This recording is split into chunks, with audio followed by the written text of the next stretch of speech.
Hi, everybody. So, what does the devil look like?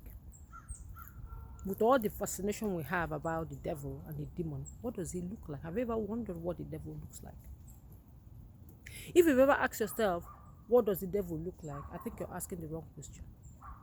The question you should ask yourself is, what is the purpose of the devil? Because what the devil looks like depends on what the purpose is.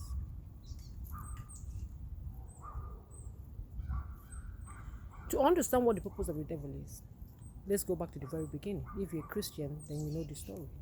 If you're a Muslim, I don't know what the story is for you, but we know about the story of Adam and Eve, right? How the devil told them, and that was real. That was a real deal.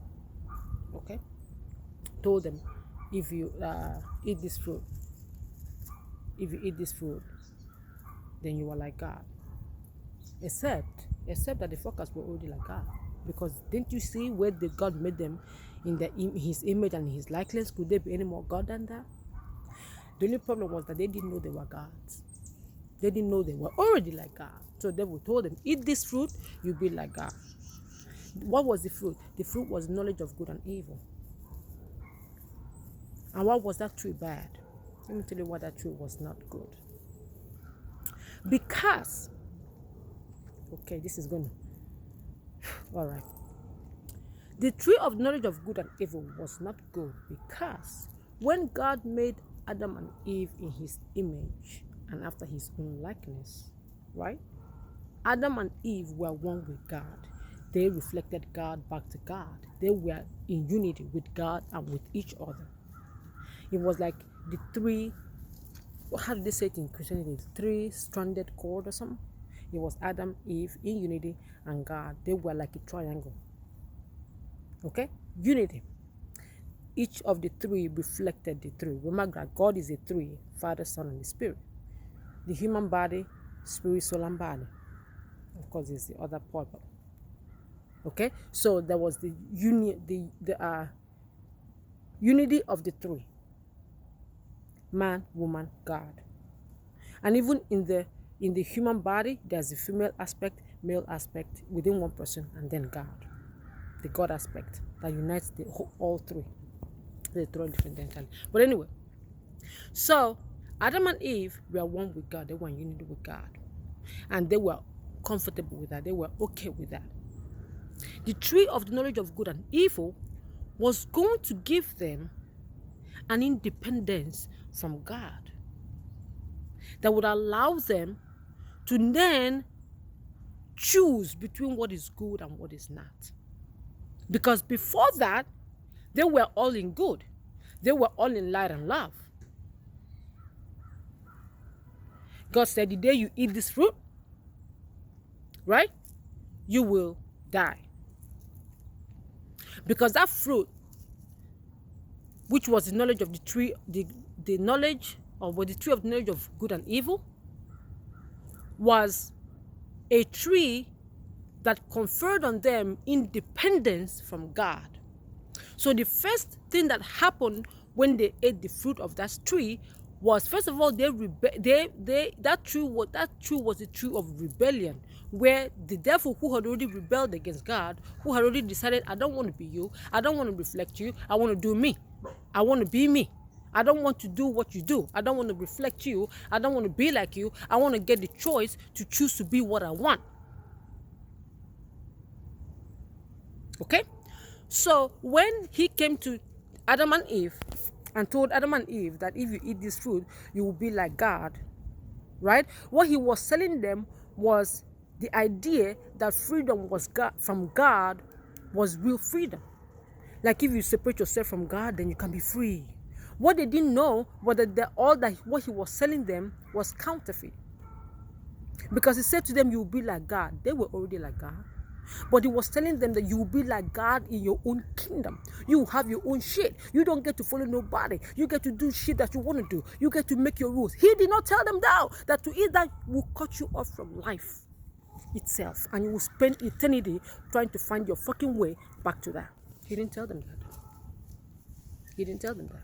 So what happened? He told the woman first. The woman ate the fruit. And what did the man do?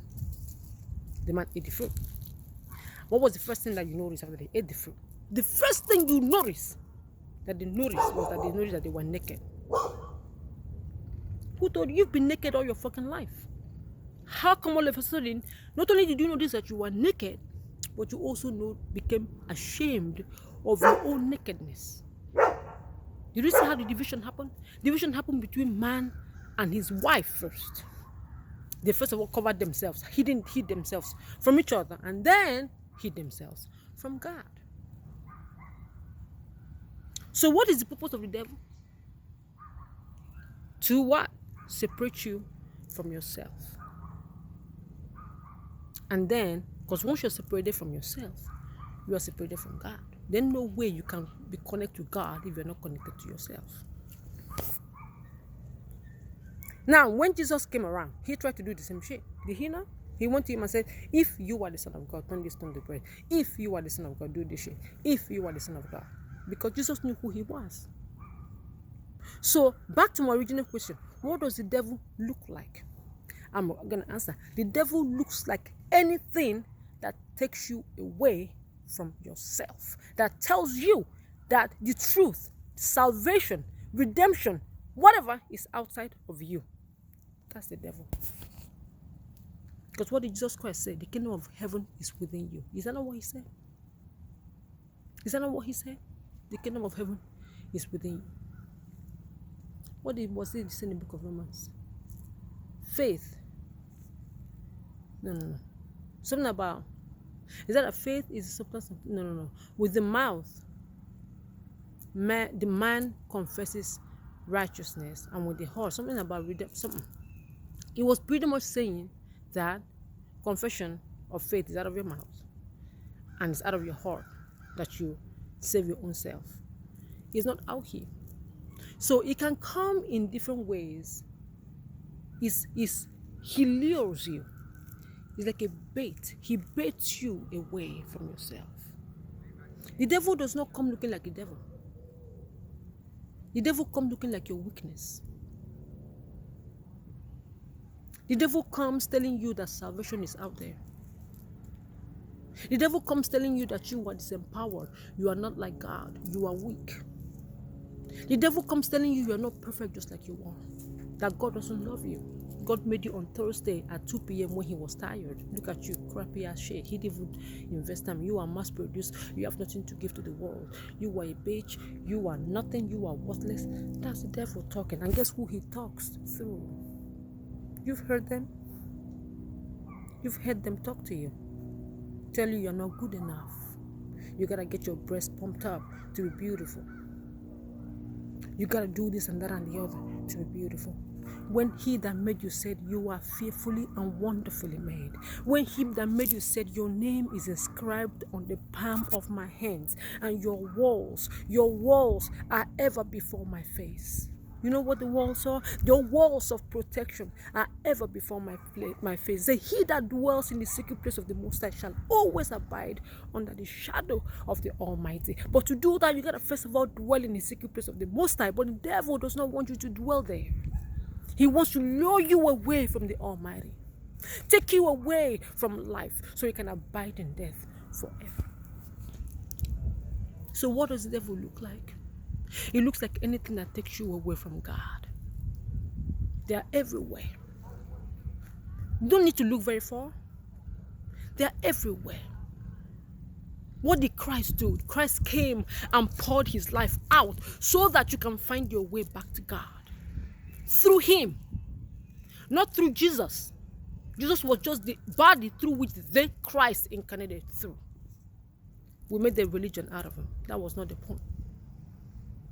There's a lot of the Christ, the anointed. That's why he was noised years before he came. He came to show you way back to God. Love, light, truth. Jesus was the embodiment of the Christ, the anointed, the Holy Spirit. He was just a body. They have him in other religions, Buddha. I don't know about the Muslim ones. I haven't really read into Muhammad, I don't know. But I do know that Jesus was the embodiment of Christ.